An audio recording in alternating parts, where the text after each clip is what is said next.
MLA മുകേഷിന് കൊല്ലത്ത് seat ഉണ്ടാകില്ല. കൊല്ലത്ത് ഡിവൈഎഫ്ഐ സംസ്ഥാന കമ്മിറ്റി അംഗം അഡ്വക്കേറ്റ് SR രാഹുൽ, ശിശുക്ഷേമ സമിതി ജില്ലാ സെക്രട്ടറി D ഷൈൻദേവ് എന്നിവരുടെ പേരുകളാണ് ഇപ്പോൾ പാർട്ടി പരിഗണിക്കുന്നത് എന്നാണ് നമ്മുടെ ബ്യൂറോ പറയുന്നത്. അരുൺരാജ് കൊല്ലത്ത് നിന്ന് ചേരുന്നു. പറയൂ അരുൺരാജ്, വിശദാംശങ്ങൾ.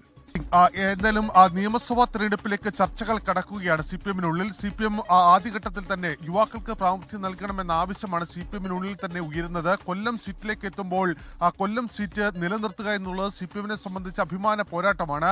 MLA M മുകേഷിന് പകരം മറ്റാര് എന്നുള്ള ചർച്ചകളിലേക്ക് എത്തുമ്പോഴാണ് യുവാക്കളുടെ പ്രാമുഖ്യം പരിഗണിക്കുന്നത്. DYFയുടെ സംസ്ഥാന കമ്മിറ്റി അംഗമായ രാഹുൽ, SR രാഹുലിന്റെ പേരിനാണ് ആദ്യ പരിഗണനയായി ഇപ്പോൾ പാർട്ടി നേതൃത്വം പരിഗണിക്കുന്നത്.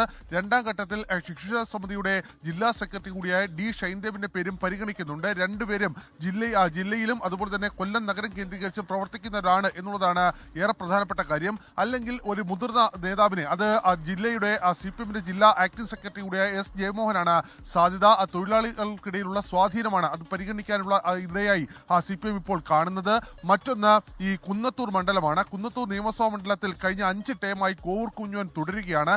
അവിടെ ഇനി കോവൂർ കുഞ്ഞുമോനെ തുടരേണ്ടതില്ല, പകരം ആ സീറ്റ് CPM ഏറ്റെടുക്കണമെന്ന ആവശ്യം CPM-നുള്ളിൽ തന്നെ ഉയരുന്നുണ്ട്. അതിങ്ങനെയാണെങ്കിൽ കോവൂർ കുഞ്ഞുമോന് പകരം അവിടെ CPM-ൽ തന്നെ പുതിയ ഒരു നേതാവ് അവിടെ മത്സരരംഗത്തേക്ക് എത്തും. ഒരുപക്ഷെ സോമപ്രസാദ് എത്തും എന്നുള്ള സൂചനയാണ് നിലവിൽ ലഭിക്കുന്നത്. പക്ഷേ അതേസമയം കോവൂർ കുഞ്ഞുമോൻ മുഖ്യമന്ത്രിയെ കണ്ട് തനിക്ക് ഈ സീറ്റ് വേണമെന്ന ആവശ്യം മുന്നോട്ട് വെക്കുകയും ചെയ്തിട്ടുണ്ട്. കുണ്ടറ നിയമസഭാ മണ്ഡലമാണ് CPM ഏറെ പ്രതീക്ഷയോടെ ഏറെ ഉറ്റുനോക്കുന്ന മണ്ഡലം. കാരണം നിലവിൽ അവിടെ PC വിഷ്ണുനാഥ് മത്സരിക്കുന്ന ഇടമാണ്. അവിടെ PC വിഷ്ണുനാഥിൽ ഈ മണ്ഡലം പിടിച്ചെടുക്കുക CPM-നെ സംബന്ധിച്ച് അഭിമാന പോരാട്ടമാണ്.